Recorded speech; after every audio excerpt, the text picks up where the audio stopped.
Oke, hari ini kita bakal ngobrolin salah satu pergeseran paling menarik di dunia AI saat ini, yaitu evolusinya dari yang tadinya cuma jadi alat, sekarang jadi agen yang otonom. Ini bukan sekedar pembaruan biasa loh, ini adalah lompatan besar berikutnya. Pernah nggak sih Anda ngerasa kayak gini? Anda bisa minta AI bikinin rencana makan malam yang keren banget, lengkap sama resepnya. Tapi, pas waktunya pesen bahan-bahan, siapa yang harus turun tangan? Ya, kita sendiri. Seolah AI bisa mikir, tapi kita yang harus bertindak. Kayak ada dinding gitu ya, antara ide dan eksekusi. Nah, dinding itu sekarang mulai runtuh. Kemampuan AI untuk bertindak secara mandiri, itulah yang akan mendefinisikan era baru dari kecerdasan buatan. Kita masuk ke bagian pertama, dari prediktor ke pemecah masalah.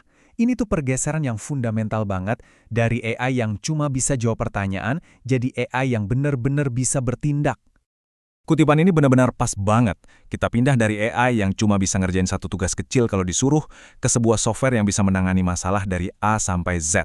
Kata kuncinya di sini cuma satu, otonom. Jadi apa sih sebenarnya agen AI itu? Ini lebih dari sekedar chatbot ya. Bayangin sebuah aplikasi utuh yang nggak cuma ngerti tujuan Anda, tapi juga bisa bikin rencana. Dan yang paling penting, bisa pakai alat digital, kayak API atau database, untuk menjalankan rencana itu di dunia nyata. Semuanya tanpa perlu kita tuntun di setiap langkahnya. Oke, sekarang bagian 2, di dalam pikiran agen. Yuk kita coba bedah dan lihat apa aja sih isinya. Setiap agen itu pada dasarnya punya 3 komponen inti. Biar gampang, kita bisa pakai analogi tubuh manusia. Ada otak buat mikir, ada tangan buat bertindak, dan ada sistem saraf yang ngatur semuanya. Pertama, otaknya. Nah, ini adalah model bahasa yang udah kita kenal, contohnya kayak GPT. Inilah mesin utama yang jadi pusat penalaran, yang memproses informasi dan mengambil keputusan.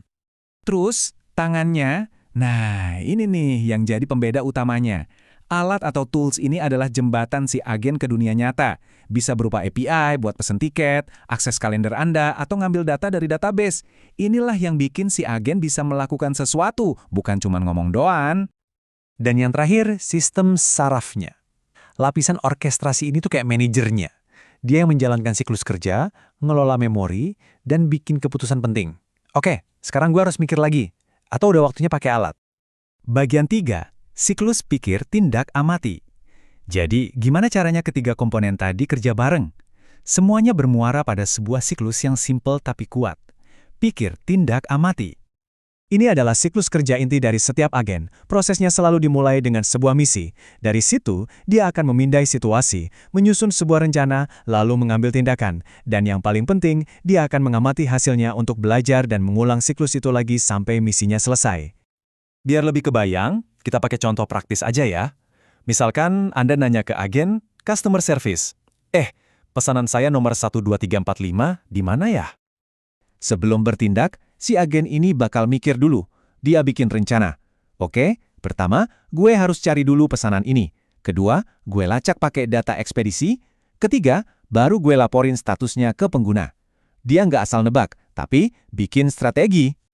Rencananya udah ada. Sekarang, waktunya eksekusi. Aksi pertama, dia langsung memanggil alat find_order dengan ID pesanan yang Anda kasih tadi. Inilah tangan yang lagi bekerja, mengakses database internal. Nah, ini bagian pentingnya. Prosesnya nggak berhenti di situ. Setelah bertindak, agen ini mengamati hasilnya. Hasil dari aksi pertama, mungkin berupa nomor resi, jadi input buat langkah berikutnya dalam rencananya. Dengan nomor resi di tangan, dia langsung lanjut ke aksi kedua, manggil alat get shipping status. Dia lihat hasilnya, sedang dikirim. Misi selesai. Siklus pikir tindak amati inilah yang jadi jantung dari setiap agen. Lanjut ke bagian 4, tingkatan otonomi. Tentu saja, nggak semua agen itu diciptakan sama. Ada spektrum kemampuannya, dari yang simpel banget sampai yang luar biasa kompleks. Nah, di sini kita bisa lihat bedanya dengan jelas. Di sebelah kiri, ada tingkat 1, satu agen, satu alat. Contohnya kayak nanya skor pertandingan. Simpel kan? Tapi coba lihat yang kanan, tingkat 3. Ini udah bukan satu agen lagi, tapi sistem multi-agen. Ada satu agen manajer yang ngasih tugas-tugas kompleks, misalnya desain, coding, dan marketing, ke tim agen-agen spesialis lainnya. Ini udah kayak ngejalanin satu proyek besar. Bagian kelima, masa depan adalah tim. Jadi apa artinya semua ini buat kita? Ini bukan cuma tentang teknologi baru, tapi tentang cara kerja dan cara kita membangun sesuatu yang benar-benar baru. Saya suka banget metafora ini. Peran kita sebagai developer itu berubah. Bukan lagi jadi tukang batu yang nyusun logika baris per baris dengan presisi. Tapi kita lebih jadi kayak sutradara. Tugas kita adalah milih aktor, yaitu model dan alat yang tepat, terus kita kasih arahan. Sisanya, biarkan si aktor berimprovisasi untuk mencapai tujuan yang kita mau. Jadi, inilah poin utamanya. Ini bukan lagi sekedar otomatisasi biasa. Ini tentang menciptakan partner kolaboratif. Sebuah entitas digital yang bisa kita ajak diskusi, yang bisa beradaptasi, dan pada akhirnya jadi anggota tim kita yang baru dan super mampu. Sebagai penutup, saya mau kasih Anda satu pertanyaan. Kalau besok Anda bisa merekrut satu agen AI buat masuk ke tim Anda, pekerjaan apa yang bakal Anda kasih ke dia? Coba dipikirkan. Karena masa depan di mana kita bekerja bersama AI otonom ini sudah dimulai sekarang juga.